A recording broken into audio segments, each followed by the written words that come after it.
여러분 주부를 참고하실 때 교회 소식 전하겠습니다. 우리 교회 방문하신 모든 분들 주님의 이름으로 환영합니다. 등록 원하시는 분 말씀하시면 저희가 친절하게 도와드리겠습니다. 말씀과 함께 철로 역정 계속 진행하고 있고요. 이번 주말부터 민수기로 들어가게 됩니다. 따라서 우리 홈페이지에 들어가서 성경 개론에 가면 민수기에 대한 내용을 먼저 보시고 나서 따라오면 훨씬 더 유익합니다. 적극적인 동참 부탁드립니다. 화요일에 예배 신청 받습니다. 오늘 오이코스는 전체 모임으로 온라인으로 합니다. 교회에서 한 2시 45분쯤 되면 전 교회 40분에 줌 링크를 보내드릴 때 여러분이 클릭하고 들어오시면 이 본당에서 전체가 중계할 수 있도록 하도록 하겠습니다. 그래서 혹시라도 오이코스 안 해보셨던 분들, 궁금하신 분들은 들어오시면 평상시엔 좀 다르긴 하지만 이렇게 전체 모임을 함께 할 수 있습니다. 그리고 그 짧은 전체 모임이 끝나고 나면 오이코스별로 다시 소그룹으로 그 자리에서 그 줌 자체에서 묶어드리도록 하겠습니다. 그래서 나머지 활동을 하고 오늘은 마치도록 하고요. 계획은 다다음 주에도 2주 후에도 오이코스 모임이 있는데 그때는 현장에 와서 하는 방향으로 준비하고 있습니다. 자세한 내용들은 그때그때 여러분에게 안내해 드리도록 하겠습니다. 다음 주일은 스승의 주일과 또 청년부와 함께 드리는 성년식이 있습니다. 청년들 위해서 함께 기도해 주시기를 부탁드립니다. 생활적 통합교육이 오늘 2부 3부 예배 후에 있습니다. 5가지 사랑의 언어 미션이 있는데요. 5월 가정의 달을 맞이해서 첫째 주, 둘째 주는 아이들을 위한 포토존 또 여러 가지 활동들을 준비했고 세 번째 주, 네 번째 주는 어른들을 위한 활동을 준비했습니다. 특별히 5가지 사랑의 언어 미션을 저희가 여러분에 드려서 또 가족이 또 부부가 함께 마음을 나눌 수 있는 시간을 갖도록 했으니 또 적극적으로 따라와 주시기를 부탁드립니다. 작은 도서관 이번 주부터 운영합니다. 임명 있습니다. 임상희 권사님 화요일에 허리 수술이 있습니다. 완전한 수술 또 회복을 위해서 많이 기대해 주시기를 바랍니다. 어제가 어버이날이었고 우리 교회가 오늘은 이제 어버이 주일로 지키고 있습니다. 오늘은 특별히 70세 이상 되신 어르신들을 우리가 함께 축복하려고 하는데요. 사실은 이분들의 기도와 수고와 헌신이 있었기에 우리 교회가 오늘의 이런 모습이 될 수 있었던 겁니다. 70세 이상 되신 분들 일어서 계시면 좀 허리가 아프실까봐 잠깐 손을 드시되 나 70밖에 안 됐어요 이렇게 그런 마음으로 손을 잠깐 들어오시면 어떨까요? 아는데 안 드시네요. 아시죠? 이분들을 우리 함께 현장에도 와 계시고 또 온라인으로 예배를 드리시고 우리 화면에 보시면 70 넘으신 분이 저렇게 계십니다. 우리가 이 시간 이분들을 찬양으로 축복의 통로로 찬양하려고 하는데요. 1절은 당신은 해서 이 어르신들을 축복하고 2절은 우리는 해서 서로를 축복하는 시간 갖도록 하겠습니다. 우리 함께 찬양하겠습니다.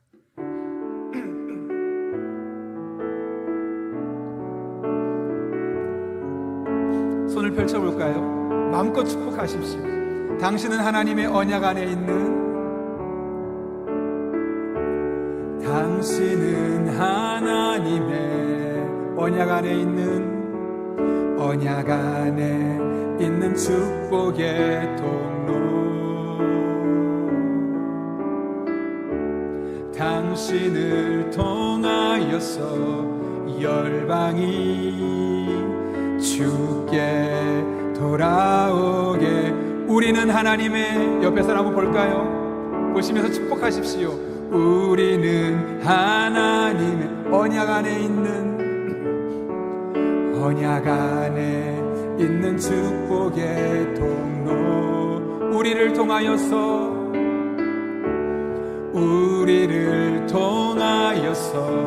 가정이 주께 예배하게 되리.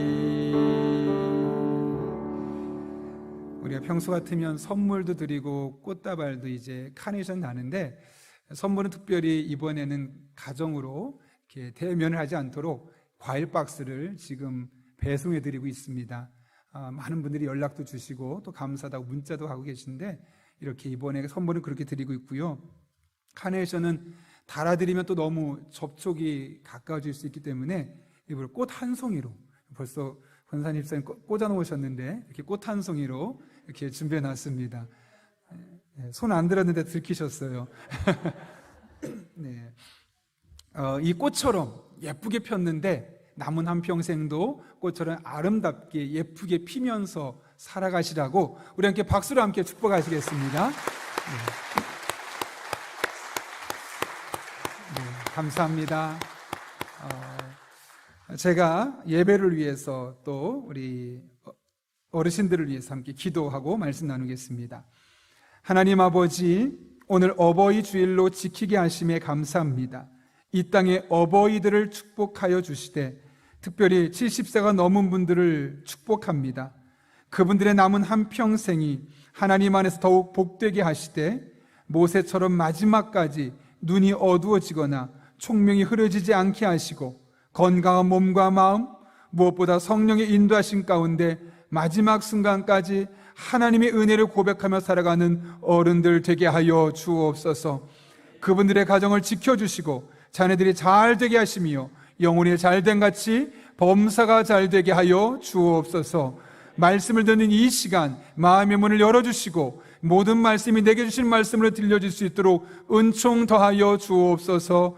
예수님의 이름으로 기도하옵나이다. 아멘. 우리 앞뒤 좌우에 있는 분에게 이렇게 인사하고 축복합니다. 우리는 한 가족입니다. 이렇게 인사하겠습니다. 조심하셔야 됩니다. 한 맺힌 가족이 아니라 한 가족입니다. 어버이 주일 하면 우리는 보통 카네이션을 많이 달죠. 사실 오늘은 말씀을 듣기 전에 제가 영상을 하나 보려고 합니다. 제가 이거 영상 보고 있는데 어제 저희 큰아들이 와서 제가 눈물을 흘리다가 슬쩍 창피했던 기억이 있는데 우리 같이 한번 부산 경찰청에서 만든 영상입니다. 함께 한 4분 50초 정도 되는데 보고 나서 말씀 나누도록 하겠습니다.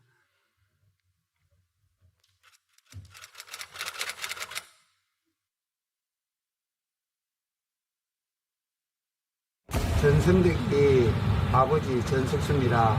오승희 아빠 곽선영입니다. 항상 미안하다 소리 말하고 있는데 그 마음속에 나고 있지 않으니까 아주 귀한 인물이라 저는 내한테.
저는 최승우 아버지 최석환입니다. 나는 실질적으로 아버지로서는 점수를 이긴다고 하면 가락이지.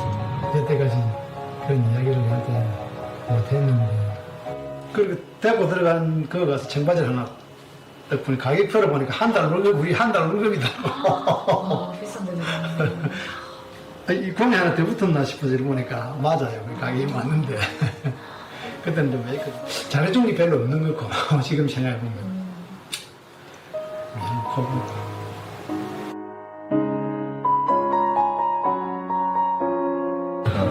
뭐 같이 있는 시간을 많이 가지고 싶고 대화도 많이 하고 싶고 그런데 지금은 이제 내가 그러지 못했으니까 이제 항상 미안하다 소리 말하고 싶은데 그 마음속에 나고 있지 않으니까 막 하면 현적이거든. 근데 대우가 참 귀한, 우리 집에 귀한 아들이거든. 말할 양이 뭐 정도는 아닌데 내가 그래도 참 엄하게 키웠습니다. 굉장히 엄하게 하나 아들이기 때문에 내가 엄하게 키웠다고. 또 다른 부모도 마찬가지겠지만 다 좀 더 못해준 거, 잘해주지 못한 거. 엄마나 아빠나 그 능력이 안 돼가지고 열심히 사회에 나와서 일을 하다 보니까 저들을 뒷발질 잘 못해줬어. 어렸을 때부터. 그게 제일 이제 좀 마음에 이제 걸리고 그래. 항상 좀 마음속으로는 너무 미안하게 생각합니다. 한 걸음도 다가설 수 없었던 내 마음을 알아주기를 얼마나 바라고 바래왔는지. 요즘 보니까 정말 아버지가 약하신 분이고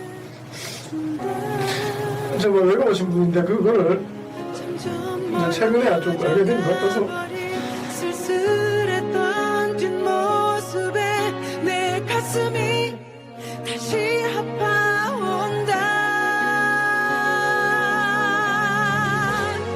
서로 사랑을 하고 서로 미워도 하고 누구보다 아껴주던 그대가 보고 싶다. 가까이에 있어도 다가서지 못했던 그래 내가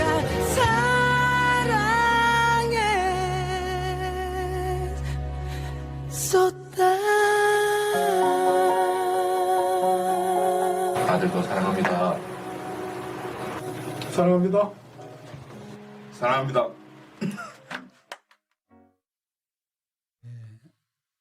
아빠는 그런 것 같습니다. 크게 잘못한 거 없는데 미안하다 그러고 분명히 잘해준 것 같은데 잘 못해줬다고 하고 말하면 좋은데 말 못하고 있고 그게 부모인 것 같고 그게 아빠인 것 같습니다. 어버이날 되면 우리가 카네이션을 부모님께 달아드리죠. 카네이션에는 보통 감사의 마음, 사랑과 존경의 마음을 담아서 우리가 드리는데 일반적으로 빨간색을 우리가 기억하고 있습니다. 그러나 처음에 달았던 카네이션은 흰색이었다고 하죠. 약 100여 년 전쯤 미국 버지니아주의 안나 자이비스라는 소녀가 어머니와 단둘이 살고 있었는데 어머니가 급작스럽게 세상을 떠나게 되었습니다. 장례를 치르고 난 이후에 묘지 주변에 생전에 어머니가 가장 좋아했던 카네이션을 많이 심어놨었죠. 그러고 나서 얼마 뒤에 한 모임을 참석하는데 어머니에게 잘 해드리지 못했던 것들이 늘 생각이 나고 후회가 되어서 그때 하얀색 카네이션을 처음으로 달고 나갔다고 합니다. 그리고 나서 나중에 안나는 1904년에 이제 우리가 어머니를 돌아가신 이후에 후회하지 말고 살아계실 때 잘 모시자, 그런 측면으로 어머니 잘 모시기 운동을 시작했는데 어머니가 살아계신 분은 빨간색 카네이션, 어머니가 돌아가신 분은 흰색 카네이션을 달게 되었고 그것이 이제 어버이날에 카네이션을 나는 전통이 되었다는 것이죠. 카네이션을 달아드린다는 것은 그냥 꽃을 달아드리는 것이 아닙니다. 그동안 나를 위해 쏟아 부었던 사랑과 존경과 감사의 마음을 꽃을 대신하여 가슴에 달아드리는 거죠. 그런데 이것은 매우 성경적인 관점으로 하나님은 성경 곳곳에서 우리에게 하나님 아버지를, 우리의 아버지를, 어머니를, 부모를 공경하라라고 말씀합니다. 10계명도 1계명부터 4계명까지 또 5계명부터 10계명까지 하나님 사랑, 이웃 사랑을 말하는데 그 이웃 사랑의 첫 번째 되는 5계명이 벌써 내 부모를 공경하라라는 말씀으로 시작하고 있는 것을 보게 됩니다. 이렇게 성경은 초지일관 계속해서 내 부모를 공경하라, 부모 공경을 말씀합니다. 그런데요, 내 부모를 공경하라 라고 말하면서 그 앞에 어떤 단서 조항도 붙지 않고 있습니다. 예컨대 너의 부모는 다른 부모보다 인격적으로 뛰어나니까 너의 부모를 공경해라 라고 말하지 않습니다. 너의 부모는 다른 부모보다 지식적인 능력이 뛰어나고 돈을 잘 벌고 그래서 박수 받을 만한 사람이니까 너의 부모를 공경하라 라고 말하지 않습니다. 어떤 조건도 붙지 않고 그냥 아무 조건 없이 내 부모를 공경하라 라고만 되어 있습니다. 여러분, 이게 무슨 말일까요? 부모님의 능력이 크고 작으냐 상관없이, 부모가 지금 가지고 있는 조건에 상관없이, 부모가 나에게 얼마나 잘해 주었느냐 못해 주느냐 상관없이 부모는 존재하는 그 이유 하나만으로 공경을 받을 만한 분이라는 사실을 우리에게 말씀하고 있는 것이죠. 그렇다면 우린 과연 이 어버이 주일에 어떻게 하는 것이 부모를 온전하게 공경하며 사는 것일까요? 오늘 본문은 예수님께서 십자가에 못 박히시고 세상을 떠나시기 전에 하셨던 가상칠언 중에 3번째 말씀입니다. 가장 중요한 유언과 같은 말씀이죠. 자, 어떤 말씀 하셨는가? 오늘 본문 26절과 27절은 이렇게 말하는데요. 우리 한번 같이 읽겠습니다. 시작. 예수께서 자기의 어머니와 사랑하시는 제자가 곁에 서 있는 것을 보시고 자기 어머니께 말씀하시되 여자여 보소서 아들이니다 하시고 또 그 제자에게 이르시되 보라 내 어머니라 하신대 그때부터 그 제자가 자기 집에 모으시니라. 아멘. 예수님은 본인의 어머니 마리에게 말합니다. 보소서 아들이니이다. 여기 아들은 예수님 자신을 말하는 것이 아니라 자신의 제자인 요한을 말하고 있는 겁니다. 그러면서 요한에게 말합니다. 자신의 어머니를 일컬어 내 어머니다. 그러면서 자신의 어머니를 요한에게 맡기고 있는 것이죠. 여러분, 그런데 이 대목이 조금 이상하지 않습니까? 상식적이라면 내가 세상을 떠날 때 내 부모님을 누구에게 위탁하겠습니까? 누구에게 부탁하겠습니까? 당연히 가족일 겁니다. 피부칠 겁니다. 여러분, 예수님에게 동생이 있었습니다. 마태복음 13장 55절부터 56절에 보게 되면 이렇게 기록되어 있습니다. 이는 그 목수의 아들이 아니냐? 그 어머니는 마리아, 그 형제들은 야고보, 요셉, 시몬, 유다라 하지 않느냐? 그 누이들은 다 우리와 함께 있지 아니하냐? 남자 형제만 4명 있었고 여기 누이들이라고 말한 걸 보아서 최소한 2명에서 그 이상이었음을 보게 됩니다. 그럼 예수님의 제자는 적어도 6명에서 그 이상 될 정도로 많은 예수님의 동생들이 있었다는 거죠. 여러분, 이렇게 많은 동생이 있으면 우리가 어떻게 하겠습니까? 얘들아, 나는 세상을 떠나니까 너희들이 한 달씩 어머니를 돌아봐라. 그렇게 말할 수도 있겠고, 아니면 십시일반 모아서 한 달 동안 용돈을 모아서 어머니 살아갈 수 있도록 도와주어라. 우리가 일반적으로 그렇게 말하는 게 정상적인 반응 아니겠습니까? 그런데 오늘 예수님은 제자를 앞세우고 동생들은 오히려 뒤에다 두었습니다. 그리고 요한에게 어머니의 남은 인생을 부탁하고 있는 것을 보게 됩니다.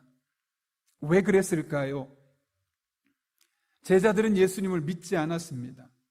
다시 말하면 예수님을 믿지 않는 이들에게 어머니를 맡겨둔다면 어머니가 어떻게 제대로 예수님을 믿고 구원자로서 신앙생활을 할 수 있겠습니까? 그거보다는 차라리 피부치는 아니지만 요한, 그 제자는 나를 믿고 있고 나를 구원자로 섬기고 있는데 이 제자에게 맡기면 내 어머니가 하나님 잘 섬기며 믿음생활 잘할 수 있겠구나 라는 판단에 동생들에게 어머니를 맡긴 것이 아니라 오히려 제자에게 맡기고 있는 것을 보게 되는 것이죠. 실제로 요한복음 7장 5절을 보게 되면 예수님의 동생들에 대해서 이렇게 말하고 있습니다. 이는 그 형제들까지도 예수를 믿지 아니함이러라. 이게 무슨 말일까요? 예수님께서 이 땅에 오셔서 죄인을 구원하시는 구세주로 오셨는데 예수님의 형제들은 예수님을 그렇게 믿지 않았다는 겁니다. 물론 나중에 야고보가 회심하고 나서 우리 신약성경 야고보서를 쓰긴 했지만 적어도 이 시점에서는 모든 형제들이 예수님을 구원자로 믿지 않았다는 것이죠. 여러분 생각해 보십시오. 예수님도 믿지 않는 그 형제들한테 어머니를 데려다 놓으면 어머니가 거기서 어떻게 예수님을 믿으면서 신앙생활 할 수 있겠습니까?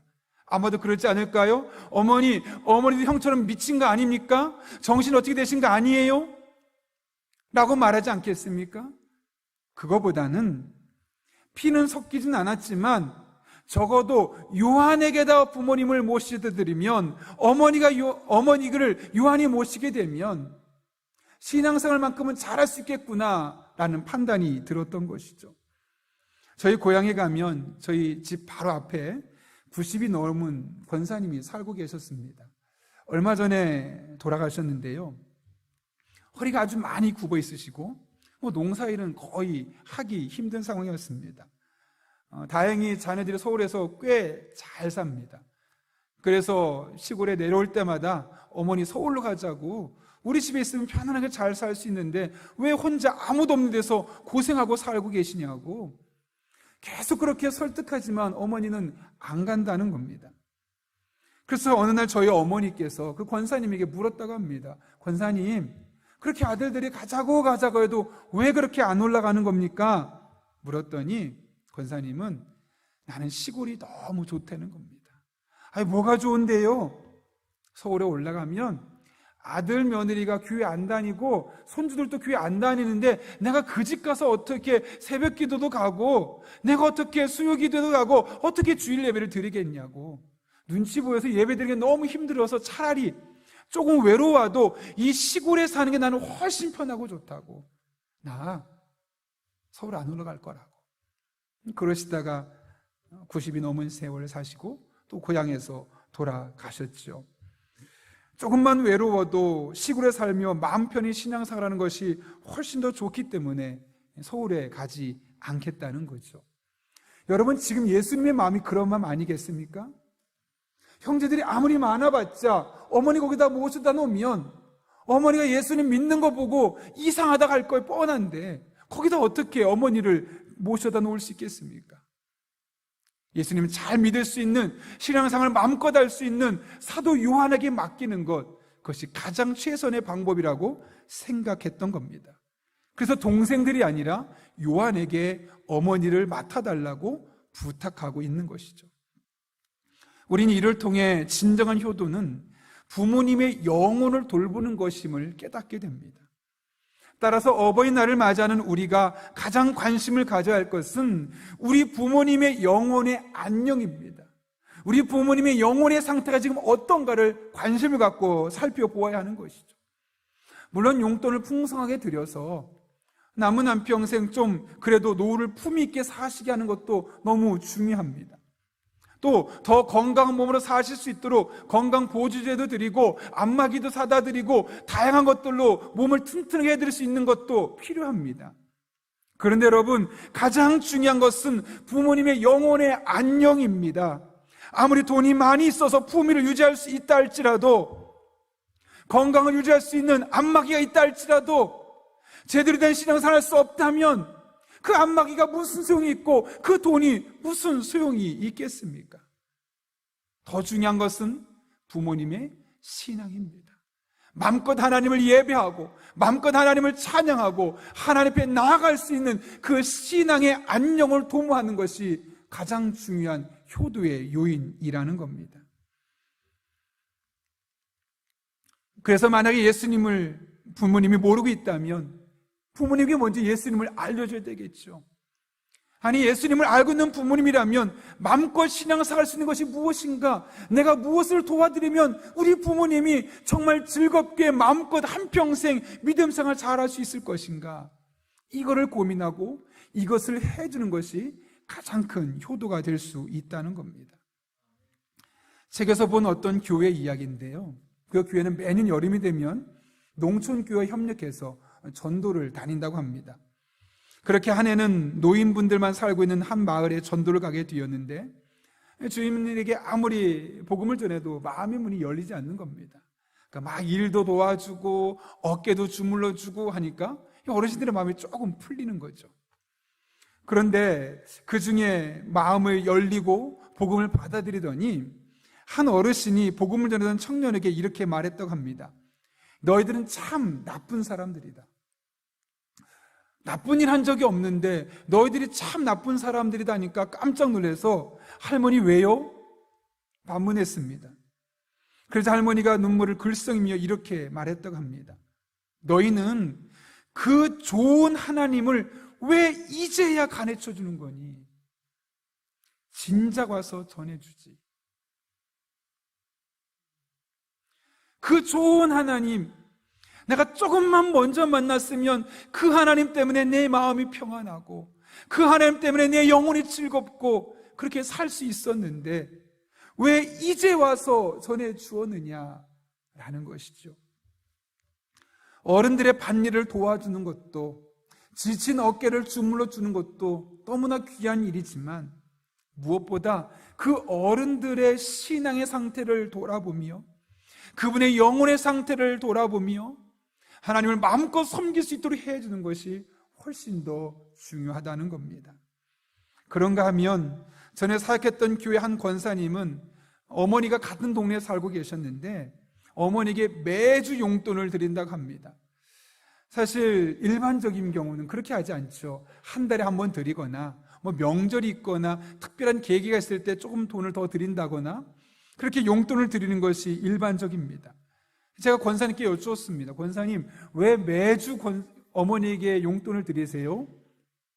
했더니 권사님 하시는 말씀이 어머니가 매주일 예배를 드리러 가야 하는데 특별한 벌이도 없는 어머니가 혹시나 헌금 때문에 걱정해서 예배를 제대로 못 드릴까 봐 걱정이 되니까 매주에 한 번씩 많진 않지만 마음껏 헌금하고 즐겁게 마음껏 예배하고 오시도록 적은 액수지만 매주 그렇게 용돈을 드리게 되었다라고 이야기를 하는 것이죠.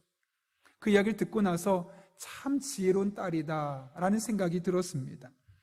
어머니에게 용돈을 자주 드리기 때문에 지혜로운 딸이 아니고 어머니를 자주 방문하기 때문에 지혜로운 딸이 아니고 어머니가 마음껏 하나님을 예배하고 마음껏 하나님을 찬양하고 정말 신앙에 깊이 들어갈 수 있도록 그 어머니 영혼까지 생각하는 그 모습이 정말 지혜롭다라는 생각이 들었던 겁니다. 여러분, 다 효도의 한 요소일 수 있겠지만 진정한 효도는 부모님의 영적인 상태를 먼저 살펴보는 겁니다.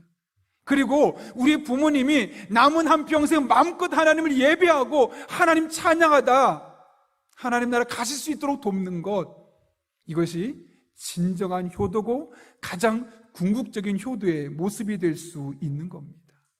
바라기는 우리가 그런 효도할 수 있었으면 좋겠습니다. 네, 용돈도 드리세요. 자주 찾아가십시오. 또 전화도 하고 대화도 하십시오. 여행도 하십시오. 사진도 찍으십시오. 그런데 그것들로도 비교할 수 없는 또 다른 우리가 무엇보다 신경 써야 할 것은 지금 우리 부모님의 영적인 상태가 어떤지를 체크하고 영적인 풍성함 안에서 하나님을 잘 섬길 수 있도록 돕는 것. 저와 여러분이 그런 효도할 수 있기를 예수님의 이름으로 축원합니다. 그런가 하면 우리는 본문을 통해 또 한 가지 영적인 지혜를 얻을 수 있습니다. 예수님이 요한에게 요청한 내용은 사실 요한에게 큰 부담이 되는 내용입니다. 여러분, 만약에 제가 갑작스러운 질병이 생겨서 세상을 떠나게 되면서 여러분에게 저희 어머니를 책임져 달라고, 어머니 돌아가실 때까지 여러분이 좀 모셔달라고 제가 부탁을 한다면 여러분 어떻게 하시겠습니까? 담임 목사 부탁이니까 좀 들어주고 싶지만 막상 하려고 하면 결코 쉽지 않습니다. 근데 여러분, 오늘 요한이 어떻게 반응합니까? 27절 말씀 이렇게 기록하고 있는데요. 또 그 제자에게 이르시되 보라 내 어머니라 하신대 그때부터 그 제자가 자기 집에 모시니라. 요한은 그때부터는 언제일까요? 예수님께서 내 어머니라 라고 말씀하신 그때부터 예수님의 어머니 마리아를 자기 집에서 모셨다라고 이야기하고 있습니다. 역사가들에 의하면 예수님의 어머니 마리아 일생은 크게 두 가지로 나뉩니다. 하나는 이 요한과 함께 에베소에 가서 오랫동안 사시다가 세상을 떠났다라는 설이 하나 있고, 또 하나는 예루살렘에 있는 요한의 집에서 함께 사시다가 11년 뒤에 돌아가셨다라는 설이 있습니다. 사실 둘 중에 어떤 것을 선택하든 요한이 보여주었던, 예수님의 어머니 마리아를 향해 보여주었던 이 섬김의 태도는 달라지지 않습니다. 요한은 예수님의 어머니 마리아가 세상을 떠날 때까지 마치 자신의 친어머니를 돌보듯 돌봤음을 오늘 성경은 우리에게 분명하게 증언하고 있는 것이죠. 여러분, 어떻게 이런 일이 가능할 수 있었을까요? 오늘 예수님께서 27절에서 요한에게 뭐라고 말씀합니까? 보라, 내 어머니라 말씀했습니다. 여기 예수님께서 사용하신 헬라어, 어머니라 사용했던 헬라어는 메테르라는 단어인데, 이 메테르는 자기를 낳은 육체적인 어머니를 부를 때 썼던 용어입니다. 여러분, 이게 무슨 말일까요? 지금 예수님이 말씀하시는 겁니다. 이 어머니, 이제부터는 너의 어머니야, 너의 육체의 어머니야 라고 요한에게 말씀하고 있는 것이죠. 예수님께서 지금 요한에게 이 사실을 깨닫게 하시는 겁니다. 비록 육체적으로는 다르게 태어날 수 있어도 얼마든지 영적으로 가족이 될 수 있음을 주님께서 말씀하신 것이고, 요한은 예수님의 이 말씀을 듣고 나서 예수님의 어머니가 나의 어머니도 될 수 있구나 라는 사실을 깨닫게 되었던 겁니다. 그래서 어떻게 보면 자신이 예수님의 어머니를 모시는 것이 결코 쉽지 않음에도 불구하고 그 6명 이상 되는 예수님의 동생들에게 어머니를 돌려보내지 않고 본인이 어머니가 돌아가실 때까지 자기 집에서 모셨다고 오늘 성경은 우리에게 말씀하고 있는 것이죠. 그냥 예수님의 어머니라고만 생각했다면 불가능했을 텐데, 내 어머니구나, 진짜 어머니구나, 진짜 가족이구나 라는 마음이 있었기 때문에, 그런 믿음이 있었기 때문에 이런 일을 결단하고 실행할 수 있었던 겁니다. 성경은 우리가 예수 그리스도 안에서 가족이 되었다고 말씀합니다. 에베소서 2장 19절 말씀, 그러므로 이제부터 너희는 외인도 아니요 나그네도 아니요 오직 성도들과 동일한 시민이요 하나님의 권속이라. 이거를 사전을 찾아봤더니 한 집안에서 생활을 같이 하는 식구라고 나옵니다. 무슨 말입니까? 우리 모두가 예수 그리스도 안에서 한 가족이 되었음을 성경은 분명하게 증언하고 있는 것이죠. 그것이 바로 권속입니다. 요한은 바로 이 사실을 깨달았던 것이죠. 예수 그리스도 안에서 저분이 나의 어머니가 될 수 있구나. 아는 형님 목사님이 SNS에서 빈센조 까사노가 나온다는 드라마에 대한 평가하는 글을 쓴 것을 제가 며칠 전에 보았습니다. 도대체 얼마나 재밌길래 이런 평가를 하나 싶어서 유튜브에 찾아봤더니 이미 다 끝났더라고요. 그리고 마지막 편을 제가 한번 10분 정도로 요약한 거를 일부러 살펴봤습니다. 근데 중간에 봤더니 빈센조 패밀리라는 게 나오는 겁니다. 이 빈센조 패밀리는 피가 섞이지 않았습니다. 그냥 거대 기업 바벨론이라는 기업이 힘든 사람을 괴롭히고 악행을 저지르는 것을 보면서 그들로부터 이들을 구해내자라는 그 빈센조의 뜻에 합하는 사람들이 모여서 만들어진 그룹인 거죠. 근데 그들은 그 빈센조를 돕기 위해서 자신의 생업이 있음에도 불구하고 생업을 뒤로 하고 함께 그 일에 뛰어들기도 합니다. 어떤 사람은 빈센조를 위해 싸우다가 마지막에 칼을 맞아 죽기도 하는 것을 보았습니다. 짧은 10분짜리 영상이지만 어떻게 아무런 연고도 없이 뜻만 같아도 패밀리가 될 수 있고, 심지어 패밀리를 위해서 자신의 직업을 뒤로 하고 패밀리를 위해서 목숨까지 바칠 수 있을까? 그러면 교회는 어떨까 생각해 보게 되었습니다. 여러분, 교회는 예수 그리스도의 보혈로 이루어진 진짜 가족 아니겠습니까? 그럼 우리는 예수 패밀리, 지저스 패밀리라고 할 수 있을 겁니다. 여러분, 그렇다면 우리가 해야 할 일은 무엇이겠습니까? 우리 육체의 부모들만 생각하는 것이 아니라 이 어버이주를 생각하면서 함께 코로나로 인하여서 예배드리지 못하는 수많은 어르신들, 그 영적인 나의 부모님은 지금 어떻게 계실까? 또 그분들이 어떻게 신앙생활 잘할 수 있게 할 수 있을까? 이것이 우리의 고민, 이것이 우리의 사명이 되어야 되지 않겠습니까? 어버이주일 속에서 많은 어르신들이 코로나 상황에서 마음껏 예배드릴 수 없습니다. 안전하게 예배드릴 수 없는 상황이 있습니다. 그런 상황 속에서 우리가 할 수 있는 일은 이 어르신들이 마음껏 하나님을 예배하고 마음껏 하나님을 찬양할 수 있도록 도와주는 것입니다. 그래서 안전한 것을 잘 지키도록 하고 기회가 된다면 그분들이 집에서도 하나님 앞에 예배드릴 수 있도록 찾아가서 함께 영상을 봐줄 수 있는 그런 것들도 계획했던 적이 있습니다. 중요한 것은 내 피부치만 우리의 가족이 아니라는 것이죠. 내 피부치만 우리의 부모님이 아니라는 것이죠. 영적인 가족, 함께 예수님 믿는 모든 사람들이 예수 그리스도 안에서 나의 부모님이 될 수 있고 나의 형제, 자매가 될 수 있음을 우리에게 다시 한번 깨닫게 해주신 귀한 말씀입니다. 요한에게 이런 믿음이 있었습니다. 아, 예수 그리스도 안에서 우리는 한 가족이고 그럼 예수님의 어머니는 나의 어머니가 될 수 있구나. 그럼 여러분, 여러분의 주변을 보십시오. 오늘 우리가 함께 기도했던, 우리가 박수에 쳤고 축복했던 그 70세 이상 되신 어른들이 누구의 어머니겠습니까? 누구의 아버지겠습니까? 바로 우리의 어머니, 아버지입니다. 그래서 우리는 그분들이 마음껏 하나님을 예배하고 마음껏 하나님을 찬양하고 하나님 앞에 나올 수 있도록 그분들을 위해서 기도해야 되는 겁니다. 그분들이 건강할 수 있게 해달라고, 예배 때마다 피곤하지만 하나님의 깊은 임재 가운데 들어갈 수 있게 해달라고, 그분들이 코로나에서 안전하게 지켜주셔서 마음껏 하나님을 찬송할 수 있게 해달라고, 그렇게 하게 되어질 때 우리가 진정한 예수 가족으로서 함께 살아갈 수 있는 겁니다. 우리 옆에 분하고 한번 이렇게 인사하면 좋겠습니다. 우리는 진짜 한 가족입니다. 이렇게 인사해야겠습니다.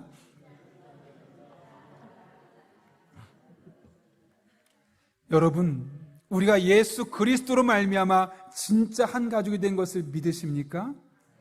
여러분이 예수 패밀리심을 믿으십니까? 그러면 내 육체 부모님과 내 육체 형제 자매만 돌아볼 것이 아니라, 내 육체 자녀만 돌아볼 것이 아니라 우리가 다 한 가족이니까 교회 어르신들도 형편을 돌아보고, 우리 믿음의 동료들의 형편도 돌아보고, 우리 교육부사 아이들의 신앙도 한번 체크해주고, 그렇게 서로가 하나님을 마음껏 찬양하고 예배할 수 있는 그런 공동체 세워갈 수 있기를 예수님의 이름으로 축원합니다. 함께 기도하겠습니다. 우리 부모님께 필요한 것은 영적인 안녕입니다. 돈도 필요하고 건강도 필요하지만 하나님을 마음껏 예배하고 찬양할 수 있는 기회가 마련되는 것이 무엇보다 중요합니다. 우리가 우리 부모님들에게 구체적으로 그런 도움을 제공할 수 있게 해달라고, 정말 우리 부모님이 마음껏 하나님을 찬양하고 예배할 수 있도록 우리가 그렇게 효도로 섬길 수 있게 해달라고 기도합니다. 한 걸음 나아가 육체 부모님뿐만 아니라 우리 영적인 부모님들도 마음껏 예배할 수 있도록 함께 기도해 주시길 바랍니다. 건강을 위해서, 또 코로나로부터 안전하게 지켜달라고, 또 하나님 앞에 예배드릴 때마다 피곤하지만 집중할 수 있게 해주시고 그 속에 성령의 임재 가운데 들어가고 예배를 통해 하나님을 만날 수 있는 그런 귀한 분들 될 수 있게 해달라고, 또 우리의 믿음의 동료들을 위해서, 우리의 믿음의 자녀들을 위해서 오늘 이 시간 한 1분 정도지만 간절한 마음을 함께 기도하겠습니다. 거룩하신 아버지 하나님, 오늘도 우리를 주님 전에 불러주셔서 하나님의 말씀을 붙들고 함께 기도하게 하신 은혜 진심으로 감사를 드립니다. 하나님 아버지, 우리 육체적인 부모님에게 필요한 것, 돈도 필요하고 건강도 필요하지만 무엇보다 영적인 안녕이 가장 필요함을 깨닫게 하셨사온데, 우리가 매우 실제적인 구체적인 도움을 우리 부모님들에게 제공할 수 있도록 지혜를 주시고 능력을 더하여 주옵소서. 그러나 우리가 한 걸음 더 나아가기 원합니다. 진정한 예수 패밀리로서 우리가 교회 안에 있는 또 다른 어른들, 교회 안에 있는 아이들을 함께 돌아보게 하시고 함께 섬기게 하시고 그분들이 마음껏 하나님 예배하며 찬송할 수 있도록 우리가 늘 기도할 수 있는 주의 종들 되게 하여 주옵소서. 그렇게 우리 교회가 한 가족됨을 교회 공동체에서 온전히 경험하게 하시고 그 속에 살아 역사하신 하나님의 임재가 날마다 순간마다 우리 성도들의 삶 가운데 흘러넘칠 수 있도록 주님 인도하여 주옵소서. 모든 것이 하나님의 은혜인데 이 은혜 안에 머무는 주의 종들의 삶이 될 수 있도록 하나님 아버지 은총 더하여 주옵소서.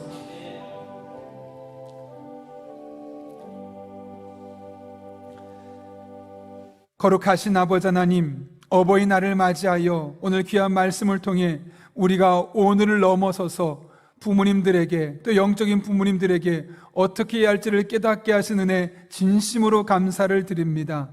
돈, 명예, 건강 다 중요하지만 영적인 건강이 가장 중요한데 우리가 늘 기도할 때 우리의 육체의 부모님을 위해 또 영적인 부모님을 위해 그분들의 건강하도록 그분들의 성령의 임재 가운데 예배드릴 수 있도록 그분들의 가정이 평안하도록 함께 기도할 때 우리 예수 패밀리 모두가 다 그 평안함과 기쁨과 은혜를 함께 누릴 수 있도록 주님 은총 더하여 주옵소서. 모든 것 주님 손에 올려드리오니 우리 성도들의 삶 가운데 이 하나님의 도우심이 매 순간순간 경험되게 하여 주옵소서. 예수님의 이름으로 기도하옵나이다. 아멘.